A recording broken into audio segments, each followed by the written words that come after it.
वाल्मिक कराडचा मुलगाच महादेव मुंडे प्रकरणात आका. महादेव मुंडे प्रकरणात सर्वात मोठी update. Narco test, brain mapping आणि प्रकरणाला नवं वळण.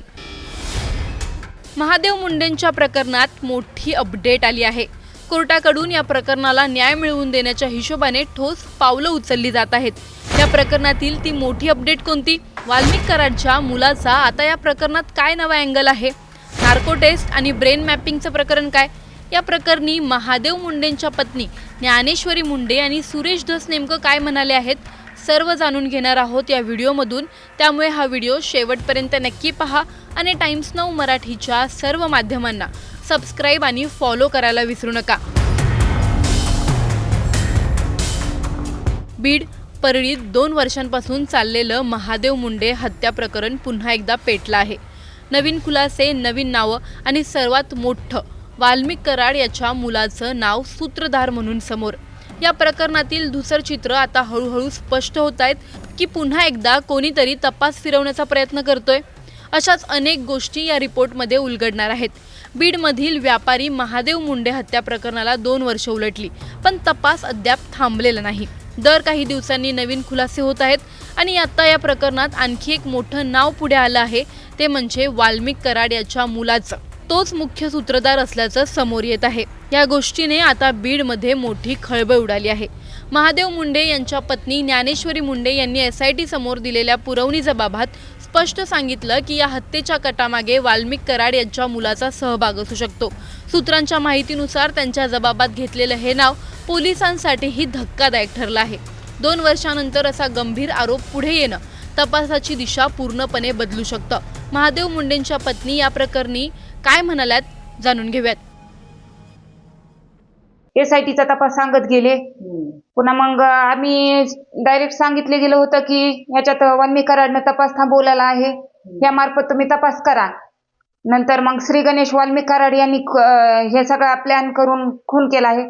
पण हा खून कोणत्या कारणावरून केला आहे अजून हे निष्पन्न झालेलं नाही.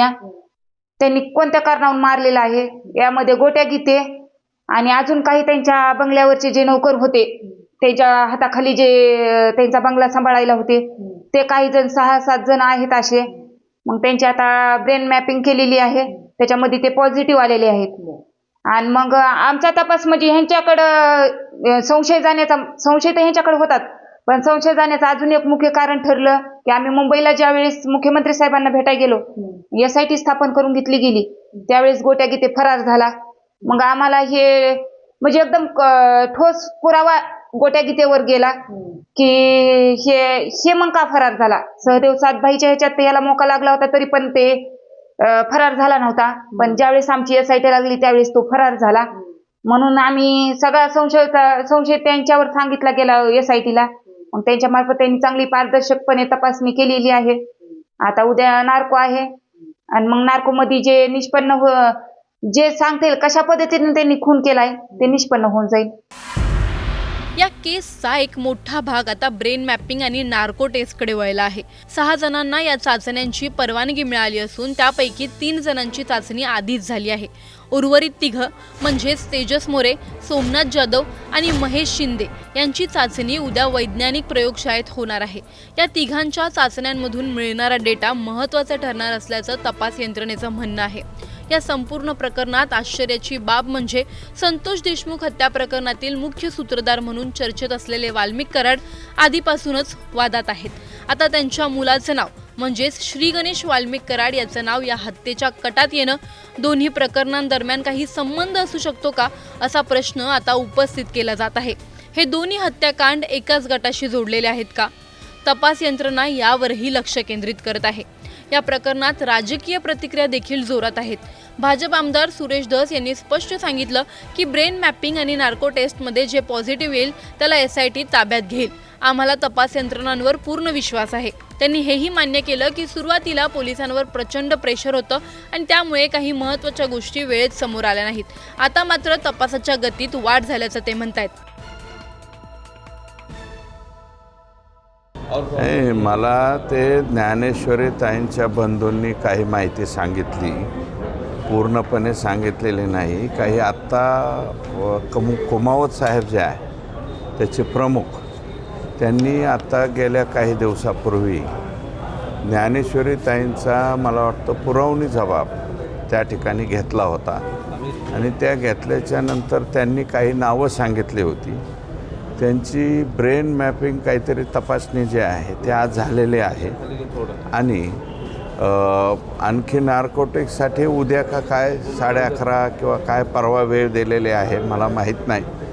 माझं मत असं आहे की याच्यामध्ये काय पॉझिटिव्ह आलं काय निगेटिव्ह आलं हे लगेच त्याच्यामध्ये बोलण्यापेक्षा दोन्ही तपासणी जी आहे पूर्ण होऊन द्याव्यात आणि त्याच्यामध्ये आमचा SITवरती आणि राज्याच्या गृह खात्यावरती पूर्ण विश्वास आहे. हे 100% त्यांच्यावरती जे पॉझिटिव्ह येतील त्यांच्यावरती ॲक्शन होईल. पण लोकांच्या मनात मात्र प्रश्न थांबलेले नाहीत. 2 वर्षांच्या तपासानंतरही गुन्ह्याचं स्पष्ट चित्र समोर का आलं नाही? महादेव मुंडेंच्या घरच्यांनी दिलेल्या जबाबांवर लवकर कारवाई का झाली नाही? आणि वाल्मिक कराड याच्या मुलाचं नाव येत असताना पोलीस याकडे कोणत्या गंभीरतेनं पाहत आहेत? या सर्व प्रश्नांवर अद्याप कोणताही अधिकृत खुलासा नाही. महादेव मुंडे यांच्या कुटुंबाला न्याय मिळणार का? वाल्मिक कराड आणि त्यांच्या मुलावर खऱ्या अर्थानं कारवाई होणार की पुन्हा एकदा राजकारणाच्या छायेखाली प्रकरण दडपलं जाणार? ब्रेन मॅपिंग आणि नार्को टेस्टमधून खरं सत्य बाहेर येईल का? बीड पोलिसांनी आत्तापर्यंत कोणत्या महत्त्वाच्या गोष्टी दुर्लक्षित केल्या? 2 वर्षांपासून सामान्य माणूस न्यायासाठी धडपडतोय, पण सिस्टम नेमकी कोणाच्या बाजूने उभी राहणार? तुम्हाला या प्रकरणी काय वाटतं? आम्हाला कमेंटमध्ये नक्की कळवा आणि व्हिडिओ आवडल्यास लाईक शेअर करायला विसरू नका. तसंच अशा नवनवीन अपडेटसाठी टाइम्स नाऊ मराठीला नक्की फॉलो करा.